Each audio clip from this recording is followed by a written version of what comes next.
The chairman finally reunited with his youngest son. Looking at his wife who had just undergone surgery and was still unconscious, he felt extremely anxious. While waiting, he learned through his youngest son that his wife's illness was caused by being upset by the eldest son. The chairman was well aware that the eldest son was ungrateful. The next moment, the eldest son and his wife barged into the hospital room, shouting for his mother to wake up and sign the demolition contract. They wanted to seize the $2 million demolition compensation. This infuriated the chairman, but they had always thought of their father as a poor man. They never took their father seriously. The eldest son even tried to drag his unconscious mother up to sign. Fortunately, the youngest son stopped him in time. He raised a chair, intending to strike. This scared the eldest son, who immediately took his wife and left the room. The chairman thought they would definitely come back, so he called and arranged for bodyguards to protect them. Soon after, the woman woke up. She was extremely emotional to see her husband standing before her, because the eldest son had deceived them, making her believe her husband had died. Now, the family was reunited. The chairman still did not reveal his true identity. He only promised that he would never let the eldest son bully them again. He also vowed to let them enjoy their wealth.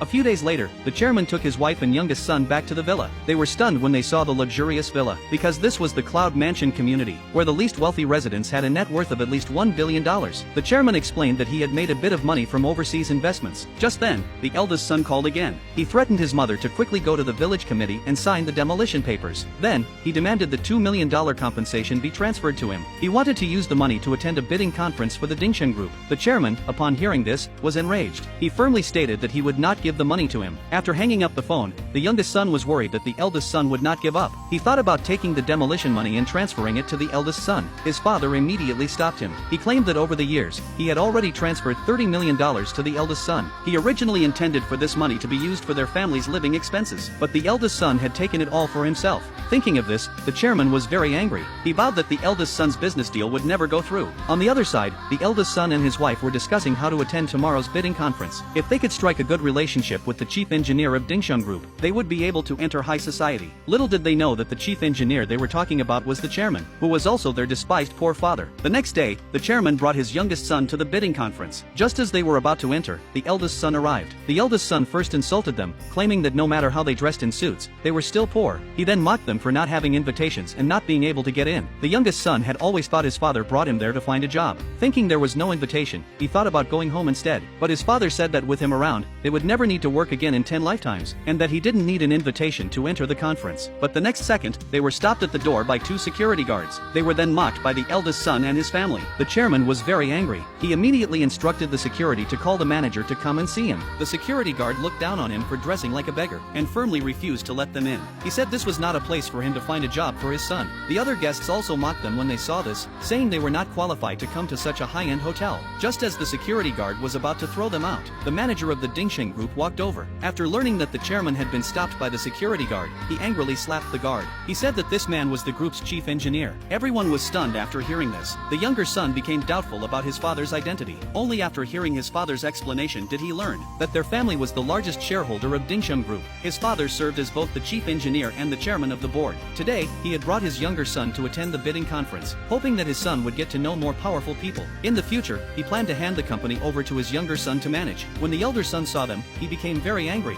worried that they had snuck in and would ruin his business. Even though his father explained that he had been invited by the manager, the elder son and his wife still did not believe it. They even denied that they were family. At that moment, a group supervisor walked over. The elder son immediately stepped forward to flatter him, hoping to get a project from Dingsheng Group. For this reason, he publicly announced that he was severing all ties with his father and brother. Under the elder son's slander, the guests all wrongly assumed that the two had sneaked in. They mocked them for not being qualified to enter high society. The supervisor immediately ordered the security guards to throw them out. Who would have thought that in the next second, a group of bodyguards suddenly walked in. As the co-founder of the group, the chairman would never allow a parasite like that supervisor to exist in the company. Hearing this, the elder son was furious. He worried that his father's attitude would offend the supervisor, which could affect his business. He once again tried to throw his father and brother out. Unexpectedly, at that moment, the group manager arrived together with the governor. The supervisor hurried forward to report, saying that a beggar was causing trouble here. He was just about to throw the 2 men out. When he learned that they were trying to throw out the chairman, the manager angrily slapped the supervisor. He scolded them for being blind, for not even recognizing an important figure. Then the manager bowed to the chairman and apologized. The guests were instantly stunned. After learning that his father was the group's chief engineer, and also the powerful figure he had desperately wanted to meet, the elder son immediately knelt on the ground in remorse. He thought that as long as he admitted his mistake, his father would surely forgive him this time. Then he could inherit Dingsheng Group in the future. However, the chairman knew that his character was vile. He publicly announced that he he was severing ties with him. From then on, he would only have one son, the younger one. Dingsheng Group would also be handed over to the younger son in the future. The elder son and his wife panicked instantly.